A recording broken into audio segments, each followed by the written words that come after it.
Sentimiento!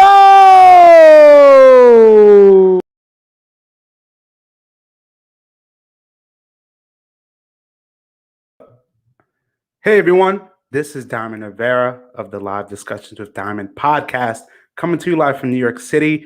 And what you just saw was a performance by Sentimiento Dance Company from the Baltimore area. Before we get started, this episode is sponsored by Bachataradio.com, where you can listen to this interview live in high quality. And tonight, people, we have a really special guest. But before we introduce this individual, I want to let you know a little backstory. This was about 2018, 2019, maybe even 2017. Going to DC, had a film that I was presenting, and this gentleman here I met. It was actually on my road to getting into the Army, actually, and talking with him backstage and realizing he was a drill sergeant, which was something I was going to endure for the next 5 to 6 months of my military start. And ever since then, I've always kept in touch with him and seeing how much of an amazing family man he is, an amazing dancer, but then realizing years later he would make his journey all the way to New York City to train with the amazing Yamulee Dance Company. Everyone, today we have the amazing Brandon Bachata. Whoa, What is? what's good? That was good, my brother. Honestly, Yeah, man. I had to give you that introduction. Man, you honestly have inspired me for many years, and I'm glad I have a platform that allows people like you on to really share your story. Appreciate it, man. Thanks for having me, man. Absolutely. I mean, for me as well, realizing we're both as well in the military and realizing how many people actually former military and current are actually involved within our dance community. I mean, it's amazing Yeah, how many people I've it's a met. lot, bro. It's a lot. It's a whole lot. Like I said, you just see it, you go everywhere you see popping up. Like, oh man, I've seen people even going over, different missions, and I've run into somebody like, oh snap, like yeah, I seen you somewhere. Like, they go, oh yeah, I'll be dancing with this, and I'm like, oh man, like yeah. Yeah, it's amazing because as we've talked as well privately, realizing within the military on deployments, and we'll get into more of it, but briefly understanding that a lot of soldiers on deployments, whether it's Japan, whether it's Hawaii, so many places you go, actually within the bases that you're in, have those kind of parties or events and mixers like Latin nights, and realizing how much Right. salsa, especially, is involved. And we'll talk about how you actually got involved in it. But before we get started, man, as I like to ask a lot of my guests, how have you been during this past year? Um, Man, it was tough, man. Back in I want to say, well, yeah, February last year, 20, when everything hit. It's funny thing, we were actually just planning to start to move to New York. Like December, my wife Nancy, she got a job offer and she took it. And we were like, oh man, we're debating, because we were in Baltimore, and we had, Sentimiento, we had all this stuff going on. And like, she would just leave everything, go to New York, and she was like, it's a big opportunity. And for me, and being the Yamulee is here. It's just like the only reason I want to come to New York from anywhere else. I'm like the only reason I'm moving to New York is for the opportunity to join that company. So we decided to do it. In February, boom, like I think this first week of February, my wife moved up to stay with her Mhm. mom to get ready for a new job, and then COVID. So it just was like boom. So for the first 5 months, I believe, from February all the way to June, we were living apart. She was up in New York. I stayed in Maryland because she didn't want me to come up because Nancy, she's works at a hospital. So she was Mhm. firsthand seeing the results of everything that was happening with COVID. And she was like, Brandon, don't move up here, don't come up here, don't come up here, things are crazy. Yeah. So yeah, that was rough. So she had my son, and she and my son was up here with her family. I was in Baltimore. It was rough. Yeah. I mean, seeing that as well too, even on social media, realizing how much our families were affected. I mean, I myself, my wife is at Mount Sinai, previously at New York Presbyterian, and realizing, especially when COVID hit, how nerve wracking it is, especially when your spouse is in the hospital field where this is hitting Hmm. heavy. And for me, understanding just how the person feels, not just also talking about the success stories, but understanding we as people, we're human beings first before we're artists. Right. And I think it's important that when we have these discussions is understanding like, we love to perform, you see videos of us in practice, but at the same time we still go through real world situations. Right. Yeah. And for me too, yeah, absolutely. And for me, as I also like to start in the beginning, always understanding, of course, we're going to talk about the success on stage, but I think it's just as important understanding the person before the art. So kind of give us an understanding of who Brandon Bachata is before dance came into your life.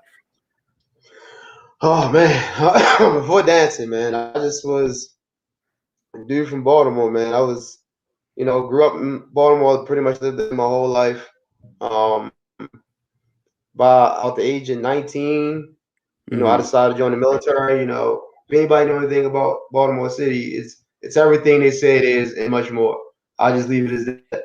So I was out there running around, me and my boys, whatever, and then by 19, I was like, all right, man, this is crazy. I need a power move, man. I need to do something when I'm going down. So it's kind of pretty much the military, just make a move, boom. So 2003, yeah, I joined Hmm. the military.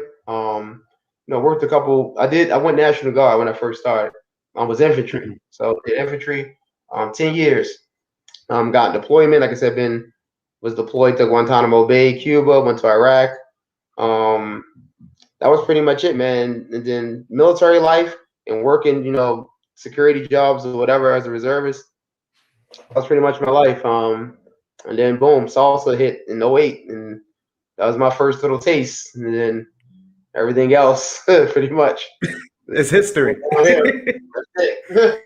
Man, and it's crazy too that you talk about it, especially being in the military, especially for reasons like being younger, and also realizing that within the military it would give you opportunities, but not Yeah, realizing opportunities like dance would come involved. For many of us, I'm going to be honest, as I talk to many people, when it comes to the art form of dance, especially in a lot of communities, the parental aspect of it is it doesn't make money and it doesn't help you right, financially. It's just something as a hobby. And, right, most of us think like that. But as we get older, of course, our ideas change and thoughts. But, as you said in '08, everything changed and it actually changed while you were in the military. right. And so explain to us, how did that happen? Okay. So in 2008, I was actually in Iraq, and Hmm. we used to have like little parties, like morale boosters, what Hmm. you want to say. So so we would throw like little one night they have like a hip hop night. Like I was telling you before, the hip hop night was in the chapel, and it would used to be some wild nights in the hip hop room. You used to get, like, you come out, you had to say a couple blessings after you left the chapel or the hip hop room. Yeah. Like we was in there wilding like crazy. So yeah, so I used to do that, and then I had a friend, this girl named Rebecca. She knew about a salsa night that was going on the side of the post, Camp Hmm. Victory. Because I was at station at Camp Proper doing detaining Mm. operations in the camp. So yeah, so she was like, "Yeah, we got a hip salsa night. You should come." And at first, I'm like, "Man, I ain't dancing no damn salsa. I don't know about that shit." Like, I don't want to talk about that. I'm like, I don't know about this stuff, and I was like, you know what? But then she kept telling me, and a lot of guys already know one of the main reasons why they first start going to Latin night is women. So she was like, Yeah, "This is of all the course. girls at." She was like, "All the girls is over here to Latin night." I was like, "Oh yeah, word." I was like, "Bet I'm going. Let's go." And then she took me over there, and man, I remember it like it's yesterday. Like I get there and I just see all these people dancing, and I'm like, I'm horrible. I don't know nothing. Like she gave like one little class or two classes about the basic steps or whatever, and then we went, and I was garbage, like trash. But I'm watching all these people, they dance, and I'm like, man, this stuff look fun. But the main thing that really got my attention to it was like it was people from everywhere. Like, mind you, this is a Mhm. military post and this is a deployment, but you had like the Aussies was there, the Australians, the French, the Yeah. Bulgarians. Then you had like the civilian contractors, working. but like everybody was there dancing, like black, Yeah. white, all these people, everybody. I just was like, man, this is crazy. Like I ain't never been coming from Baltimore in the hood. You ain't never going nowhere, but you're gonna see a mixture of people like that dancing, you know, and just Hmm. getting in and just having fun. And everybody just enjoying themselves. And I was like, oh man, this is kind of cool. It kind of caught my attention. And then yeah, from Hmm. there, '08, I got back '09. I was stationed at Fort Dix, New Jersey, and they had like a Yeah. little salsa night on Fridays on the base, on the Oh Air Force man. side. Yeah, Of it was course, like on the Air Force side, where everything's a little nicer. yeah, Everything's a little they ain't gonna do it on the nicer. Army side when nobody show up. So it was Yeah. kind of like on the Air Force side, and it wasn't really nobody was really good. But when you say Bobby being you, I think Yeah. everybody is like the best ever.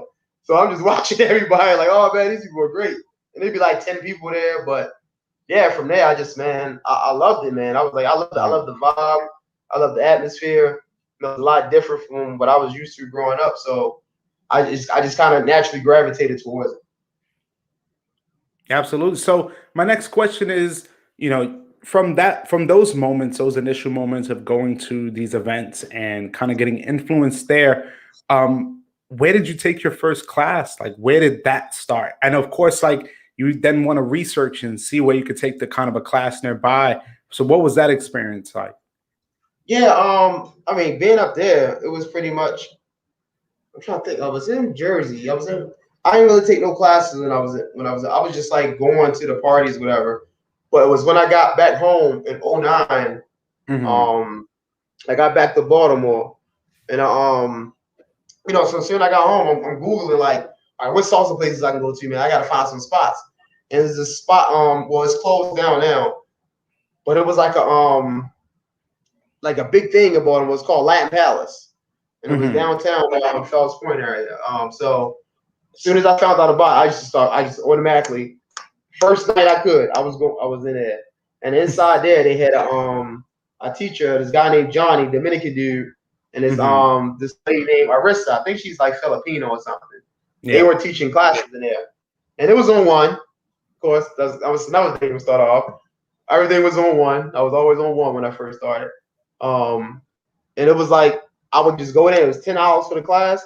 So like every Friday, Saturday, I was there faithfully, pay my little $10, learn my little basics, and just like hit the salsa night. And then I start like searching, it was weird because I would never expect this in Baltimore. Kind of Baltimore Hmm. had a pretty active salsa scene. Like they literally Mm. there was a salsa night every night of the week. Sunday, Monday, Tuesday, Wednesday, Thursday, Friday, Saturday. There was a salsa night every night. And I was like, wow, I would never even, Yeah. imagine this coming from Baltimore City. I was like, wow. So after that, once I heard about that, I was like every night.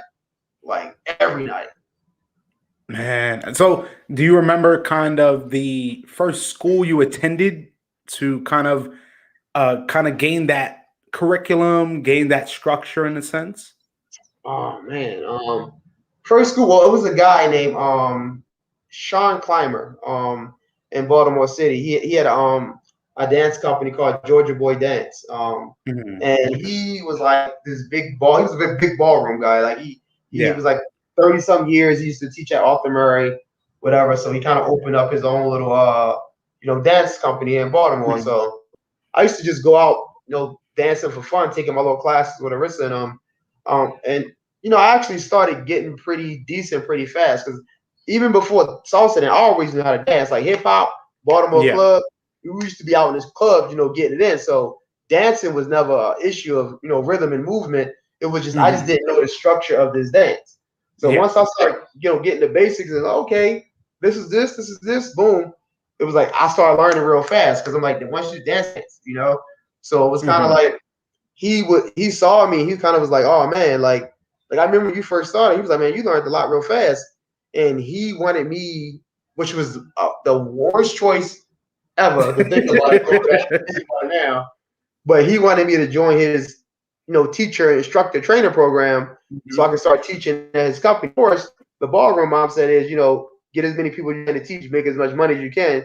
They don't care who you is. Like they just need Yeah. people bodies out there to teach classes, the beginner classes, whatever, to try to get money. So he pulled me in and was like, yeah, man, you should be a teacher with me, blah, blah, blah. And I'm like, oh yeah, I only been dancing like a year and a half.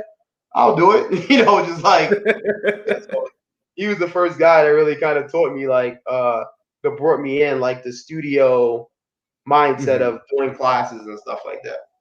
Got you. So before I ask about how Sentimiento started, Right. what was those initial experiences like? As of course, as you're getting better, then the topic of not just a social but a congress comes about. Do you remember that those initial moments of going to your first congresses? Yeah. Hold on a second. What the heck happened? I can't remember what year. I want to say maybe 2010 or 11. Mm, Um, I did my first Congress. And it was mainly because Baltimore actually had a Congress, and I didn't even know about it. That's what I'm yes. saying. So Baltimore had a Congress already, nothing about it. It was actually ran by Kaya Barraza, Mhm. a friend of ours in Baltimore. She was a promoter and teacher in Baltimore. She actually had the Baltimore Congress, and like I said, I knew nothing about this. So yeah, once I started getting to the scene, I think at this time, me and Nancy, I met Nancy, and we were friends. I had a Mhm. girlfriend at the time I met her though, and I think she might have told me about it because Nancy was already like Nancy was a dancer already. Like Yeah. she already, she started off in New York with Yamulee when she first came here, like back in '06 or '07 or whatever. Mhm. So she was already like she knew how to dance already. So she was telling me like, yeah, we got this Congress, and I'm like, well, I ain't know, had no clue what it was. But I went, I was like, oh man, I loved it. Like, it's a big salsa party. And like you Yeah. said, last whole weekend, I was just going like little 3 hour socials or whatever like that. But the Congress was like that was like an eye opener for me. Like, wow, like, all right, these people can dance. Like, I mean, when you got 20 plus shows and as a newcomer, like just watching everything and just absorbing everything, it can be a yeah, lot for people. It can be like, yeah, whoa, this is sometimes it can push people back because it what I was, mean by that is like when you're starting out dancing, most of the time you start in the social setting and then you maybe take some classes, but there's the two type of dancers, the ones that are going to take classes and eventually perform, or those who take classes and rather just stay in the social scene. And I think that really separates a lot of dancers. So my question to you now is, how did Sentimiento Dance Company come about? all right. So, right, this goes back to the whole teaching with the guy Sean thing. So Hmm. basically, he brought me on board. At this time I was single, and I knew Nancy. Me and her started working, and we started teaching together.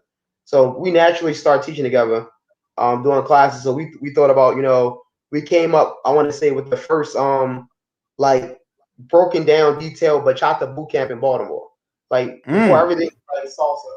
And people might teach a bachata class like at the social, but people weren't really focusing like really teaching bachata like the yeah. same way like it do salsa. So we were kind of the first ones to be like, by her being Dominican, and then Hmm. I love bachata already. It was kind of like, hold up, we need to make this a thing. Like everybody Yeah. does salsa, so we need to switch it over, and we're gonna focus on this. So we did like the first big bachata boot camp, whatever. We got a whole bunch of people. They loved it. They loved it. And then it was just like we had all these people, and they took the boot camp, and we were done. And mind you, we just Hmm. starting out. We not really know what's going on. We didn't prepare. Mm, I need the next phase and the next phase. We just did it. And was like, we did it. It worked. It was good. And then we just kind of yeah. just like, what happened? Like, what do we do now? And it was like Hmm. we had all these people wanting to do more, and we was like, well, how about we do a performance? How about we do a show? Because me and Yeah. Nancy, we did a couple ones like on our own, and looking at them, they were horrible. I don't want to. Hope you don't find those videos, but they were like looking back at it. We did a couple little things, but yeah, we kind of was like, you know what? Baltimore ain't got no performances. Like you said, we've been to congresses now. We were going to congresses Mhm. already. I've been coming up to New York. By then, Nancy already put me on with Yamulee in New York. So we came to New Mm, York a couple times, seen a couple shows. Actually, the main thing that clicked in my head was we started dancing with DC Touch in DC. yes. So Ataka La La Mana, we was like I think we was like their second or third team, but they had the Tampa team, New York, and then DC. So we were like the Hmm. third franchise team that they had. So since we were already, hiring our bachata boot camp, and then we heard that, oh man, Alan Touch got a team in DC. So we went down there and started dancing with them. And then we had the boot camp. And then it was kind of like, it was just kind of put two and two together. Like, well, Yeah. we got performing with Island Touch team. Why don't we just do one for ourselves? Like, we got all these people that like Yeah. bachata. We already tapped into something. So why don't we just do a performance team? So that's just pretty much how it started. We just said, you know what? Let's just do one since everybody else, they would have to come to DC to do something. Mhm. Let's just bring something so we can have something in Baltimore to do it. Absolutely, because the thing is, and now this is a term I always use on this podcast. It makes sense because now I remember you from DC Touch. Because when I saw you in 2017, honestly, when I saw you, I was like, I've seen this person before. I just can't pinpoint where. But realizing DC Touch, especially in Island Touch's franchises, was one of my favorites. I mean, the artists, the dancers that have been on that team, I love them for sure. And now, like you said, dancing with Nancy, and I think you also understand there was a point when we knew salsa was king. Salsa was the dominant, like you couldn't find a bachata party at one point. You Mm-hmm. would be lucky if you got two bachata songs at a salsa social. And, Mm-hmm.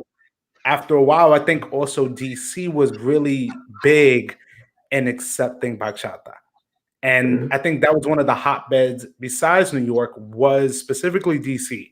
Seeing the amount of artists that have come out of there, but the inclusion of having bachata with Hataka Alemana coming in, influencing, I love it. And what I also appreciate is that you didn't go the route of, oh, let me do sensual because that's kind of the what everybody's loving right now. And don't get me Right. wrong, because we know in this industry you got so many dancers of different styles. When it comes to bachata, it's usually modern, traditional, and sensual. For me, I appreciate traditional and modern so much more than sensual. Don't get me wrong. And for me, it's attention to detail, the way using that footwork and really kind of taking it home. And I mean, of course, like you said, Nancy, being Dominican was definitely going to show you some things as well. So, a question I have is with Sentimiento, as you're performing, of course, you're performing with DC Touch, but what were those initial experiences like of traveling, performing as a group with the style of bachata being the focus, even though, we've had salsa around? I think at that time, like you say, it was a pretty decent time because, like you say, bachata was with the touch teams, and a lot of other couple Mhm. artists were starting to come up with bachata before as their main performances. It was Yeah. kind of like we slid in like at the right time where we Mm. weren't like the oddballs out. Like if we go out to do a show or something like that, like people were aware that there were bachata routines, there were bachata performances. So it wasn't Mhm. like we were trying to like revolutionize it and start it, and we got getting Yeah. all this rejection. It wasn't like that bad. I think it's just the beginning phases of not really knowing what you're doing. Because to be Yeah. honest, like you said, I kind of got sucked in the teaching when I first started, and then Mhm. everything else was just natural dancing. Like what, let's just do this. We didn't have a structure how we Mhm. remember. The one thing I can remember is how whether they were good or bad, you know, Nancy and I, when we came to, we were really musical. Like we always really paid attention Mm. to, and that was one of the main things that made me stick with. I'm not going to go into the sensual stuff because I love Yeah. listening to the music, like the Yeah. instruments and the rhythms and all that other stuff. Like that's the stuff I loved about bachata when I was to listen to it. So yeah, when I started getting to the modern and all that, I couldn't get with it. Like it's just like I can't feel that music at all. Like where's the the aroma? Where's the sentimiento? That's where we got the Yeah. name.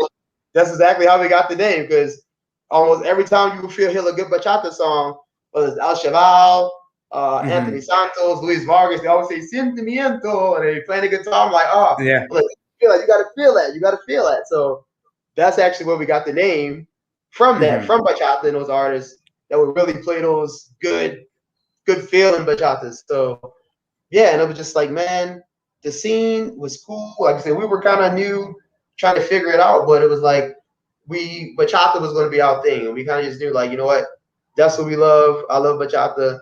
Nancy, don't tell her I said it, but she actually loves salsa more than bachata. But he was like, you know what, is my, that's her culture. So she was with Hmm. it. So yeah, man, it was a fun experience. It was definitely appreciated everything we were doing at the time. Absolutely. And something I wanted to ask you, and it definitely deals with being a dancer, but also being in the military.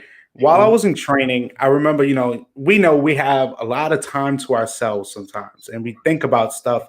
And for me, I came up with an idea was I realized so many artists that I knew that were in the military, I felt that they appreciated doing these art forms because it was a form of structure.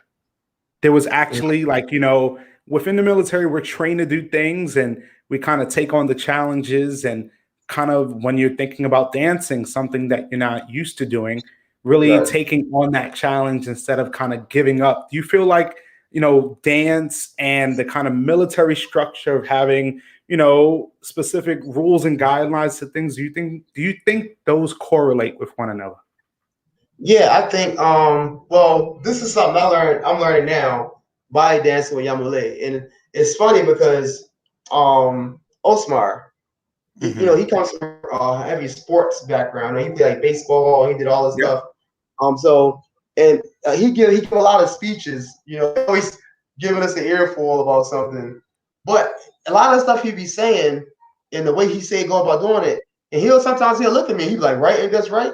It's basically like the military works, like Yeah. the discipline, the structure, how you gotta have things set up, and Yeah. it's just like this whole thing. He run it like he's a freaking general. Oscar is a general, he's the boss. Yes. So the way he talk about this stuff, and he's like, ain't that's right? What come the way to train? And in the army, we always say, train as you fight. If you're gonna train this is the way you're gonna, fight when you do training. You're gonna train the same way. And he said the Hmm. same thing. So he was like, if you're gonna perform, you're gonna practice the way you perform. What you can't do it different. And I'm like, and he'll look at me and be like, right? Ain't this how the army do? And I'm like, that's exactly how the army do. Like, Yeah, I'm not yeah, gonna say anything. yeah. I I'm like, mean, yeah. So it's kind absolutely, of man. that structure. It helps because once whether it's how you want to train your team, Hmm. how you want to put together your choreography, Yep. you can have that structure and mindset to say, okay, we're gonna do X, Y, Z. It helps with your Hmm. planning process because in the military we always gotta have a plan, and then you gotta have Yes. a plan ABC for the plan, for the Yes. plan for the plan. So it's like all that stuff that you do when you're creating and you're trying to put out a product or something. Hmm. You take all that experience and just like boom, boom, boom, boom, boom, boom, boom, and line up that way. And people just say like, "Man, Brandon's the drill sergeant in practice," because you like, you get in them, but at the same time, it's like it's a reason why it's happening this way because I want something done specifically. So you kind of take all those nuggets and you apply it to everything you do. Yeah, I mean, and I think what helps in the military form and fashion is the way we're trained to listen to our higher ups. It also helps correlate when we're in a dance company that someone Yeah. owns, and a person like Osmal, when you understand that sometimes the tone is different, but the message you completely get. You can see Yeah. it through it because I love about Osmal is that he's emotional about his what he's passionate about. For so many Hmm. years, he's done this, and how many dancers have come in and out of Yamulee and realizing, like I tell everybody, it's an institution. And for me, it's almost like a college. It allows you to come in that freshman year and gain all that knowledge. And it's really Hmm. up to you how many, and I put it in a college sense of the days you go into rehearsal are like college credits. How many credits do you want in order to get to where you go? Meaning is, talking to a lot of Yamulee artists over the years, their dedication of saying, hey, I might have a work life, but my life is Yamulee. I go to practice 4 or 5 times a week because I want to be great. And that's something I really appreciate. So now helps us transition into you now taking your talents all the way from the Baltimore area and taking it all the way to New York City. And it was interesting because early in our conversation, you brought up Yamulee being one of those first groups you saw and Hmm. it coming full circle. And I'm loving the plug right now. I'm loving the white right now, the Yamulee. I mean, yeah, reverse No, camera. it's okay. And realizing anyone, and I tell a lot of people how much history Yamulee has, and for anyone that's danced for Yamulee, been a part of Yamulee in any form or fashion, I give it up to everyone because, again, they create beasts, they create instructors, they create, in my sense, legendary dancers. And for me, I tell everyone that goes there or trains there who wants to train there, just make sure you're ready because this isn't, just for play. You're going to learn, but there's going to be a point where you're going to have to decide, hey, I'm going to keep training or I might just take one class here or there, but you're going to learn. That's something I could definitely say. So my question to you, Brandon, is coming, of course, from Baltimore now to New York City and training, what were those moments like for you? Was it kind of a culture shock or was it easy to adjust to? Well, man, it made me feel like my first day back in like 2011 when I first went to Yamulee, and I just was like, it's a very humbling Hmm. experience. Let's just start there. Like coming from small town Baltimore, like you can be your average intermediate level dancer in Baltimore. You feel like you're advanced because I don't mean to talk bad about the team. There just aren't a lot of really like advanced level dancers in Baltimore City. Yeah. It's a nice scene. They got some good instructors, but overall, it's not everybody's favorite destination to go to when to Yeah. go dancing for the hardcore dancers, should I say? So Hmm. coming up here the first time, I was like, oh, I feel like I'm good.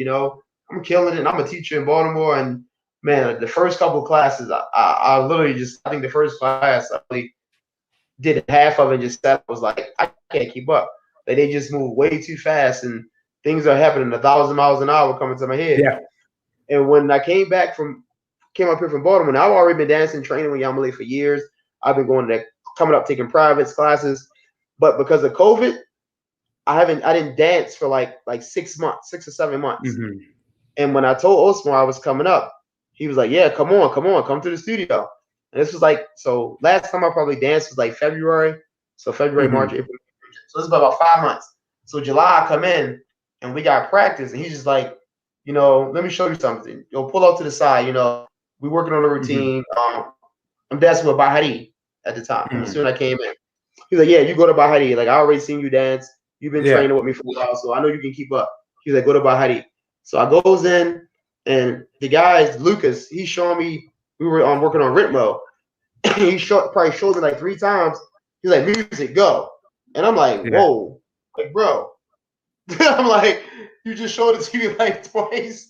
And I'm like, I got to do it with music. I'm coming from Baltimore where people were, bro. It was like, I see you, Mike. Yeah, it was pretty much like, Baltimore people would ask you questions. You would do it Yes. slow 4 or 5 times. We were kind of catered. You would cater to the people Hmm. because they weren't advanced. But here it was Yeah. like 1, 2 times, you got it, go. And you like, I'm just like, oh, bro. In my first couple of practices, I felt garbage. Like I felt like day one back when I was in Iraq to that first salsa party Hmm. I went to, but I just was like, I don't understand what the hell is going on because everybody there was already practicing. Everybody was working with the company for years already. Hmm. I'm the only new guy, like just walking in. So everybody else is just like boom, boom, boom, boom, boom. They just rolling. I'm just like, Yeah. bro, this is like, but that was like you say, that was another humbling experience. It's Hmm. okay. Now I got to dig deep. I got to get back to my old self, and I'm starting from scratch again. I'm in a different scene. I've been dancing for years, for months. So I was like, I got to start over. I got to get this back in my head. Get back in that training mode. And it took me. I ain't gonna lie, man. It took me about because I came July, but then I had actually left. So I came at the end of Hmm. July and then I left. I had to go to AT. So I was Yeah. gone all of August. So I Hmm. just got back, left for AT in August, and then I came back again in September. And once again, it was like, okay, now I'm learning back over again because I just started Yep. for like 2 weeks. And then I took off a month. So then it probably took me from September to about November for me to really start to, okay, I'm back in my groove. And I'm picking things up at the pace that they're spitting it Yeah. out. Things are coming fast. And I'm just like, whoa, shines, they just go, go, go, go, go, go, go. Like you say, once I started to feel comfortable, then I left for 2 months because I went on a mission to Fort Yeah. Hood. And then I came back again. It was like, here we go again. I gotta Hey, I start just all gotta over. say, I gotta say, thank God you're back from Fort Hood because Yeah, Fort has been crazy. So I Fort Hood, definitely am glad. that's a whole other experience when I was there. I was really calling my wife, fussing because the leadership out there is horrible, and I'm a staff sergeant, so I'm out there. I'm fussing at E7s. I'm fussing at captains because the leadership there is horrible, horrible. So that's a whole And other that's story. great. Yeah. I mean, and I understand, but we also see it on TV. And Mhm, realizing too, like what I appreciate about a lot of military members that are in dance companies is understanding you have to juggle your personal life, your military life, and your dance life schedule. And like you said, coming in and literally having to leave for a whole month, maybe, or a few weeks, and you're coming back to a situation that it's really high speed all the time. That term we always use, high speed. And for me, I actually went through a similar experience at Yamulee years ago when I was filming. I remember taking a class with Osman, and man, I've been dancing quite a while. And Osman knew me, and I remember I was filming. He said in Spanish, and I knew it. Put the camera down. You need to take this class right now. I'm taking the class, and he's just looking straight at me the whole time. And I'm like, there's like 20 other people. And I'm like, and the whole time he's fixated from the shines to the partner work. He'll do it. He looks at me, he says, "You got it?" And I'm like, yeah, I'm gonna I'm like, but I love that challenge. And a person like himself that I have known for so many years and truly is a legend. Truly, like for me, is such a humbling individual because with a company with such prestige, with so many dancers that have come in and out. For me, Osmal is a one of a kind person. I mean, mhm, like you said, he can be tough because he demands excellence from his teammates. Because again, it's not just one couple; it's a group, it's a collective. Everybody has to be in unison. And you mhm. realizing what I appreciate is that with Osman, he has those words, like you said, of you have to practice like you're going to perform. Because too many teams I've seen over the years, and I'm completely honest here, the hardest thing I've seen over the years is the oversaturation of groups, especially in New York, that really don't give a show. Mhm. And that's something that hurts seeing because you have a responsibility on that stage. But like yourself, also representing a company like Yamulee. And like you said, you coming in and being in Bahari. And people don't know, Bahari is a semi pro, but it's just like the pro. Bro, listen, Don, when I first everybody this is before I even came, I used to watch their shows and was like, which team is this? Because Yeah. the turn patterns, pretty much the biggest difference for me from what I see right now between Bahati and Pro is tricks. Yes. The speed, the turn patterns, the vibe, everything is pretty much the same. It just Yamale Pro, they did all the stuff is a little bit faster, the turn patterns, but once you can do Mhm. Bahati turn patterns, you can do Pro. You just gotta do them a little faster. And then it's the tricks. The tricks come at 1,000 miles an hour, right at your face, right in the middle of a turn pattern out of nowhere. You just gotta be ready to go. And Yeah. that's like the biggest adjustment I would say. Like if I was to like practice for pro, do some with them is you see that like, but everything else like I want to say almost all the Bahari dancers are on pro team, Yeah. almost. Absolutely. So like so it's like it's really they're the same people that's dancing pro. More than half of them are dancing Bahari too. So it's like yeah. Absolutely. I mean, from people that I've talked to in Yamalaya as well, who are in the pro, I remember even asking questions like, "Oh, how many performances do you have?" Like, "Oh, I'm doing Bahari and pro," and it's like, Hmm. wow, the attention to detail. Because realizing what I truly love about Yamule is how they're able to fit everything within a time, meaning that you can fit in the footwork sections, the partner work sections, the trick sections, but also just the fluidity and creativity, and they make it look effortless. And that's Hmm. something that's very hard to do. And that's something also many people try to imitate, but they can't. I mean, Right. over the years, you've seen Yamule's influence in many groups, but also realizing the work that it entails. And again, this comment that Mike said, yes, that Osman stare is crazy. It's crazy. But he gives you You, that look, and he just like, bro. Listen, I can feel his stare when my back is towards him. I can like feel if he's looking, if I'm doing something, I can feel him like staring through my back. Like I don't even want to turn around because I'm like, I know he's looking at me right now. He's just like, I'm just keep doing what I'm doing. I know he's looking at me because you turn around, he gonna look right in your face and just give you that look. And you're Yeah. like, yeah, I know. Like I know. It's But true, man. yeah. And so now my last question before we get to the section that I have called the randoms is, with you being in Yamulee and especially in Bahari, and sooner or later you're going to be definitely hitting pro, in my opinion.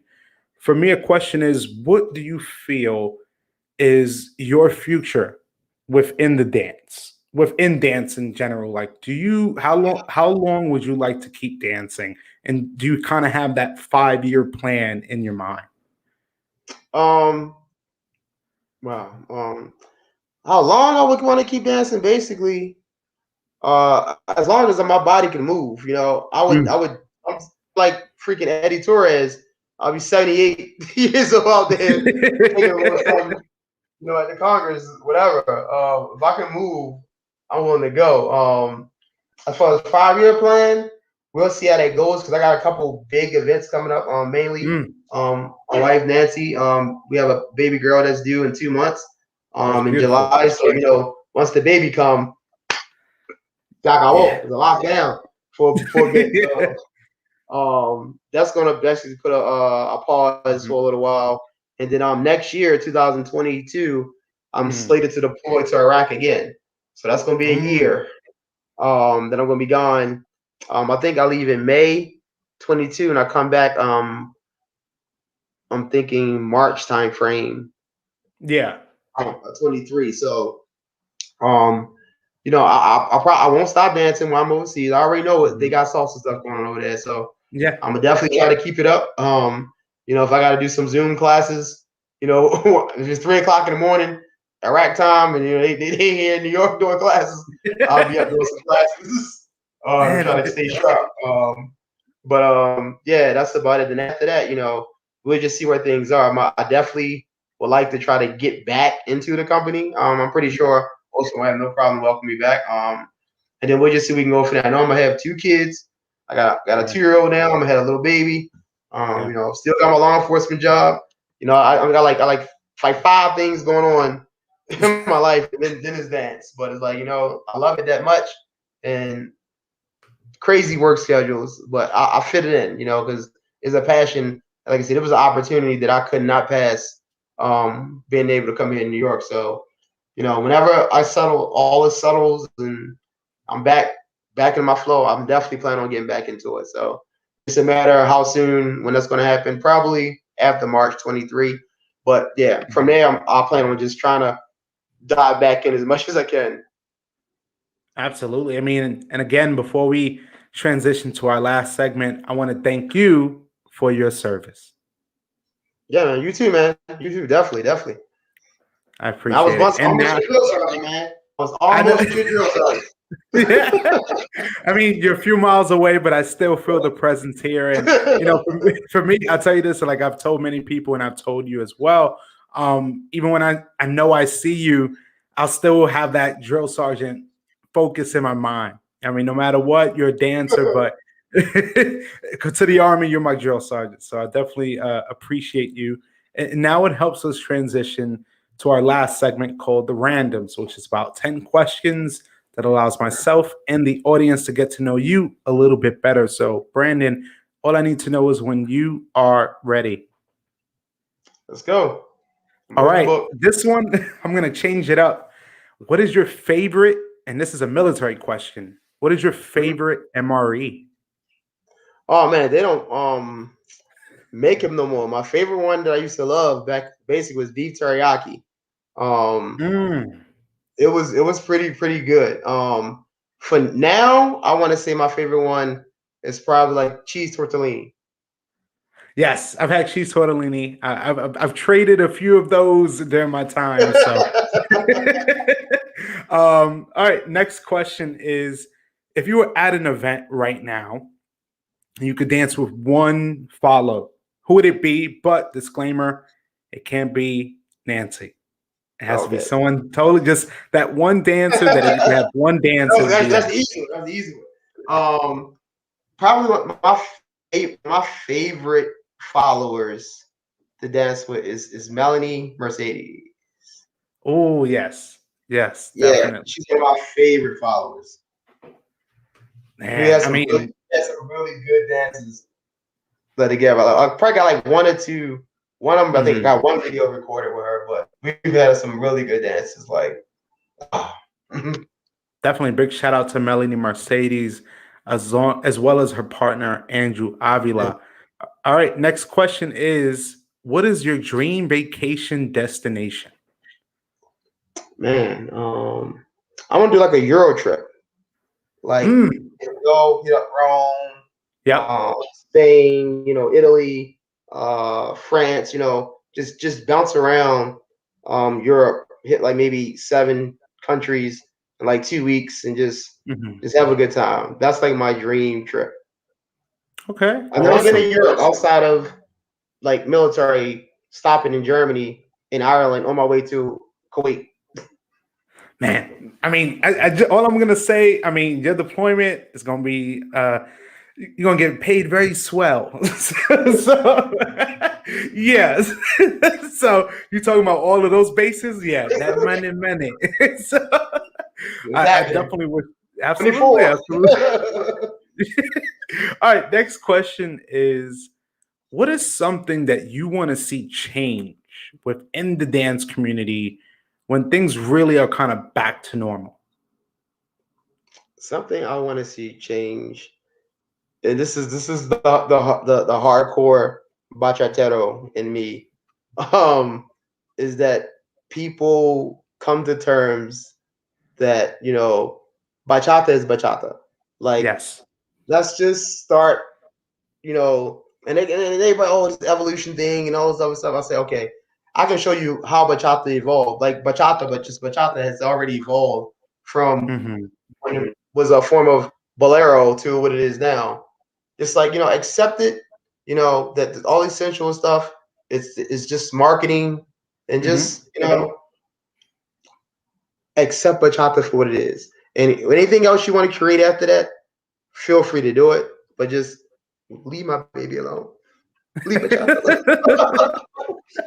Oh man, I love the honesty and transparency. Number Yeah. 5 is a also another military question. What is a quick funny story as a drill sergeant? Oh man, I don't know if I can say some of this. But some of the stuff we did was, IG, well, Commander 5 down. No, I can tell you. Well, all right. This is not so bad. One of the craziest things I did. Well, yeah. So we had, when you have CQ fire guard, right? Yes. Oh So God. God. yeah. So I had CQ. I was the drill sergeant on CQ. So when the commander or somebody from the battalion, they do their sweeps. There might be Yes. like an officer or whatever. Yep. And They you come up to gotta, the yeah. thing to check on to Hmm. see what's going on. They might ask you questions to see if you know what's going on, whatever. So a lieutenant came around. He went up to the bay, and he asked the soldiers. It was a soldier on fire guard. So he was like, "Hey, who's your chain of command? Start with your drill sergeant, Oh always with man. battalion command." Damn. And mind you, we in blue phase. This not even white red phase. We in blue phase. So they already been there a few Yeah. weeks. You know what I'm saying? And the kid was like, I don't know. Like, he didn't know. So then, and I'm looking at this kid like, you been here how many weeks? Like 7, 8 weeks, and you don't know who your first sergeant is. You don't know who your company commander is. I'm like, what the hell? Mm. I said, okay, bet. Watch this. So this probably like 1 o'clock in the morning. I goes down. I hit the intercom. I say, fire guard, wake everybody up. Come downstairs right now. So he woke the whole bay up. Everybody come downstairs. And I said, all right, I'm gonna give y'all two, hey, 2 chances. No, 1 chance. If you get it wrong, you're gonna feel it. So this is what y'all gonna do. So I will go around and say, hey, I would name three members of the chain of command. Who are these people? Once Hmm. they say they don't know, I say, you know what? Single file. Because the chain of command is, in the company area, they got the pictures up on the wall right Yes. there Yes. in the company area. Yeah. So I would do a single file, have each of them walk past the chain of command, look at it, and then go upstairs. Every hour on the hour, I woke everybody up and made them come downstairs, and I Oh my would God. ask them, "Who's in your chain of Oh, command?" And see one person get an answer wrong, go upstairs, go walk past the wall, go oh upstairs. I man. see you next hour. And from 1 to like 5 in the morning, I made them come down every hour an hour. And all they did was just go down, walk past the wall, look at the wall, and go back upstairs. Oh my God. And this was at Fort Jackson. At Fort Jackson, yeah, I was at Fort Oh my Jackson. God. Wait, and what do you remember your unit? I was at 113. Oh God, I know 113. I was in 360 and Yeah, I was Bravo. at 113. Oh Yeah. my God. So yeah, I every mean, hour an hour, they had to come downstairs, just walk past the chain of command, look at the wall, and go back upstairs and go to bed. And you used to hear them like, pay attention. You're probably pay oh attention, yeah. man. Oh, I mean, and That's I cool, gotta man. I gotta give a quick story. I remember I was in my unit. You know, you got your platoons. Everybody kind of is supposed to be a part of the same team, but you got your platoons, one that's stronger than the other. And of course, my platoon was the ones that just wanted to get things over with. We didn't want no fit to wins. We just needed to get through these 8 weeks. And our drill sergeants knew that. And we always got in trouble for someone else just, you know, either mouthing off or just not knowing chain of command and just doing stupid stuff. And I remember one day we didn't get in trouble. Like it had everybody come downstairs. And you know, when you don't have your bed, hospital corners, you don't have, yeah, we know that. Yes. I remember the first platoon, which was the stronger one, they had some really tough drill sergeants. And in my opinion, the female drill sergeants scare me a whole lot more than the male ones. And I remember she made the other platoon, because of one person didn't do it, she made them bring their beds downstairs, unfold everything, and do it there, take it off, bring it back upstairs. And I remember all I could hear was the other drill sergeant tell the other one while they were going up, bring the ice chest because I'm gonna make the walls sweat. And I was like, when he said that, I like my knees almost buckled and I wasn't even getting in trouble. But like for me, I tell you this, man, like that training, I know what it feels like being woken up every hour when you got to wake up at 4:30 to be ready for PT, and you didn't get no sleep because someone else messed it up for you. So I love the flashback. So those guys, man, yeah. it was an interesting time. And from a drill sergeant to a trainee, you know, I appreciate you, and I kind of wish I was there when you were there, just to have that experience of, you know, what you would do, because drill sergeants are different nowadays, and you know, I definitely hope for things to get better. So now my next question is, are you more of a footwork or a partner work type of person? Man, I would say I love both. When it comes to training, I'm really big on footwork when it comes to training. Like, and that's one of the things like I always kept teaching. This is like it was so hard being in Baltimore. Is I would do drill people with shines to like shine, but you know they look at stuff and all they see is, you know, the spinning in the part. Like, oh, I want to learn that.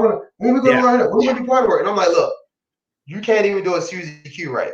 So your stepping is horrible. So you can't even transition to do some of the part work moves the way you have to maneuver around with your stepping to execute that. Somebody, so your stepping, your footwork is solid. Like, why are you worrying about all this crazy part work when you can barely move your feet? Like, so that was like my biggest thing. Me personally, I love partner work. I love the challenge. I love shines too, but especially, man, I know you've been to Old Smart class on Wednesday. He has his challenge class. That is my highlight of the week because he does some of the craziest stuff. But it's really a challenge for you to see like where your fundamentals is as far as leading and you know, your speed, like everything in your footwork is like his Wednesday challenge class is like a combination of everything you need to know to become a good dancer. Just in like like 12 8 counts, he'll do a partner work. Just that one segment, it'll tell you where all your faults or all your you know, all your improvement areas are. just doing that one piece of partner work. So I love partner work when I'm training and dancing, but overall, I think footwork is like always the key for everything. So I'm always big on footwork first. All right, perfect. So next question is, if you could be at one dance event right now, what would that be? Dang. I want to go to one of the. It's one I've never been to, but I've seen like Mhm. Mambo Land. Yeah. I've never been to one, but I've heard all the best of the best about it. And right, when I was gearing up to, trying to start getting ready to go to one, then COVID Mhm. and all this stuff happened. So, as a salsa dancer, I would love to Mhm. go to Marble Land, but as a bachatero, I would love to go to what is it? The one in DR. Bachata Las, art Ta- is like Las Tarenas? yeah, that one, that event, Yes. that event. Oh man, I would love to I, go there. So Mambo absolutely. Land for salsa, and then Las Vegas is an event for bachata. All right, awesome. All right, next question is, out of Yamulee, who is one of your like favorite dancers that when you come in the studio and you see Oh them man, it's easy. dancing, you Razove. yes, Raso. That guy, like my whole, I want to say I crafted my style after him, but out of all the dances I saw, his style I gravitated Mhm. towards the most. And it's crazy because everybody think like, oh, you pick out your favorite dancer, they gotta look like, Yeah. Frankie or they gotta look like Franklin Diaz or they gotta be this crazy Eddie Torres. I'm like, no. The thing about Razoli that made me just like, wow, man, is this guy was so smooth, so relaxed, and so chill that he Yeah. made the hardest crap look like he was just like a walk in the park, like he was Mhm. almost yawning, sleeping, boring. That's how easy and smooth he made it look, and he just was Mhm. so chill, had the movements. You could see he could dance, but he wasn't the extra like on Yeah. stage. He just was real calm, real smooth, real relaxed, and it was like his footwork was clean, his leading was clean, his partner, everything was like. I was Yeah. like, wow, that stood out to me more than any other dancer. They are extra with the body movement. I'm like, no, that guy right there, he just clean, just smooth and clean. That was it, and I was like, that's my guy right there. And big shout out to Rasove. I definitely agree with you from top to bottom. Again, to make the choreography that Yamule has had over the years with different routines and how complex and intricate they are, but having an artist like that that makes it just look effortless and flawless and smooth, like I'm just doing a regular pattern. That's a Yeah. gift. It's like I he mean, saw a crossbody lead, inside turn, right turn, back break, crossbody lead. Like that's how yeah. like easy he made it look like he just was just moving right on through it. Like it's like Yeah. God, I'm like, that guy's good. I was like, he's good. Man. All right, next question is, what is a really big don't with you in terms of if someone is dancing with you at an event, at a social, what is a big Mhm. turn off for you when you're dancing with someone? Um uh for me, a follower that tries to hijack my lead. Like Mm, that. I'm all about, I'm not one of these guys that's gonna grab you and do 5 minutes of just nonstop partner work yeah. and just try to just put you through the ringer. But I'm like, I have people like I'm trying to do, it's even something simple, but they're more worried about how they look and their styling, and they're trying to, Mhm. they think camera's rolling, so they're trying to do all this extra stuff. I'm in the middle about to lead a turn, and they break away from it, and they want to whip their hair around, all this crazy stuff. I'll be like, look, babe, but if you want to do that, fine. We can do shines all day, and I Yeah, clear up. When you start doing it, then they look lost because now they can't do shines by themselves. But in the partner work, they all about the head whipping and the arms fouling, and like I'm like, calm down. Like I'm not even all that crazy. I'm like, I don't even try to lead crazy, crazy partner work. So I'm like, you got plenty of moments in this dance to do your styling. Don't try to hijack every moment because you want to feel like all eyes are on you right now, so you're gonna take over the moment. Like, yeah, I hate hijackers. absolutely. Next or second to last question is, what is a special talent that you have that many people wouldn't know? Oh, special talent, man. I would say I did gymnastics that I can do. Like I can flip. Like I can do. Okay. Yeah. And actually, this is funny. I did it. I did a flip the other. This is probably like I want to say like a month and a half. Yamulee. I was just like joking around. I said I can do it. You know, I'm a bit heavier than I was before. You know, COVID gave me a good 20. Yeah. So everybody looking at me like, nah, Brandon can't do it. So I did like a round off somersault with no hands. And everybody was like, whoa. And I was like, yeah, but I'm going to be hurting for like the next 3 weeks. After this, my body ain't built for this no more. Oh my So, God. yeah, I still got some. I did gymnastics when I was Mhm. younger. Yeah. Like, I want to say maybe fourth grade. So I still Mhm. got some of that in me. And also that I was a state champion in track and field in high school. Mm. So I didn't people know I was like, I was fast. I was like a real fast runner in high school. I mean, and you're able to just pick up things quickly. So I mean, you always got that in you. No matter how many years you go, you definitely have those skills in you. Maybe years down the line, maybe Osmala may have you do a trick and have you flip maybe one time. Yeah, I'm done. That's it, man. I was hurt for like a week. I pulled, Man. the body, you do somersault, you pull muscles and Mhm. you move them, use certain muscles a certain way that I ain't used in years. Like I said, I made it, but boy, I was like a whole next week. I was like my legs, my back. I was like, nah, It's not yeah, I it. ain't it anymore. I It's feel in you, me, man. but my body Yeah. is not. It don't react the same way no more. So. Got you. All right. Last question, and this is really interesting. I love as well watching your videos, especially with your son. He's dancing. My question now is little Brandon gonna be a Yamulee dancer when he gets older? We already got it set up, bro. Yamu babies, man. As soon as they started back up, man, he's already a dancer already. I Yeah. posted a video a while ago of him already, wanting to dance the salsa basic. Hmm. We put bachata on. He's baila, baila. He comes out, he Yeah. starts putting his hand up like this. He starts dancing. So he is, I'm a dancer. His mom's a dancer. He ain't gonna have a choice. It's just gonna be him. And it's not even. It's not even for personal desire for him. It's just Yeah. you learn a lot. Being as on a dance team, and life lessons of working with people, and all that stuff. We want him to get that at an early age.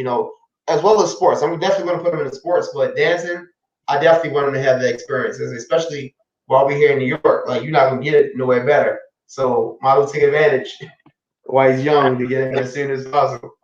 Absolutely, man. And Brandon, I really want to thank you for doing this segment. I love doing it at the end because it helps us get a little more information and understand you a lot better. And now we're transitioning to our conclusion of our talk tonight. And honestly, from start to finish, really, I've really enjoyed everything. Just understanding kind of your life before dance, how dance became a part of your life, and how Mm-hmm. dance has changed your life. And Yeah, seeing that you're still going, yeah, and that you're still going and pushing. And I really appreciate that we have a person who is in the armed forces and is able to serve his community, able to serve the people, but also able to serve as a performer and give us some amazing shows. And for me, honestly, it's been a pleasure. But before we do go, I would love if you had any last few words for myself and the audience, and also contact info, maybe how people can reach you, but also maybe seeing what's maybe new in store for you. But also at the end of the interview, after we finish, I'll definitely be playing the Yamulee video, the recent one from Bahati that you've actually performed at, I think a little bit over a month ago. But for everyone again, I thank everyone for tuning in. But yes, before we go, if you had any last few words for myself Oh, and the audience. no, first, thank you for reaching out, man. I feel honored, that you wanted to include me on this segment. um, for everybody else, man, just I'm looking forward to seeing all of you happy faces. Get vaccinated. The faster y'all get vaccinated, the Yes. quicker we all can get through this thing. I know some people you got your personal beliefs, whatever. A lot of these socials I see popping up now. They already Yeah. saying we ain't letting nobody in unless you got a COVID vaccine or you got a Yeah. negative test in 3 days. So Congress is starting to open back up. I just seen two in DC area, two people on their monthly, weekly socials back up, starting in May and June. So things are starting to come around. So do your part so we can get out there dancing. That's all I gotta say. And as far as me, Facebook, Bachata, Instagram, Brandon Bachata. That's pretty much where I'm at. Doing my thing. Come check us out, Yamulee. Hope I, keep pushing, get my pro performance. Hopefully one Oh day. yeah. Oh yeah. That's what I'm waiting for. I'm waiting for. So I definitely. yeah, Absolutely, man. And I thank you, Brandon. Of course, I thank everyone that's tuned in and definitely enjoy this nice little treat. Everyone stay safe, and we will see you this Sunday for another episode of the Live Discussions with Diamond podcast. I am Diamond here with the amazing Brandon Bachata, currently from Yamulee. Check out this latest video from Bahari, the Yamulee. Peace. Otra diferentes miembros de Bajarí, porque tenemos unos cuantos miembros, entonces queremos que todo el mundo participe. Una bienvenida a Bajarí una vez más.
Qué cosa, la lengua.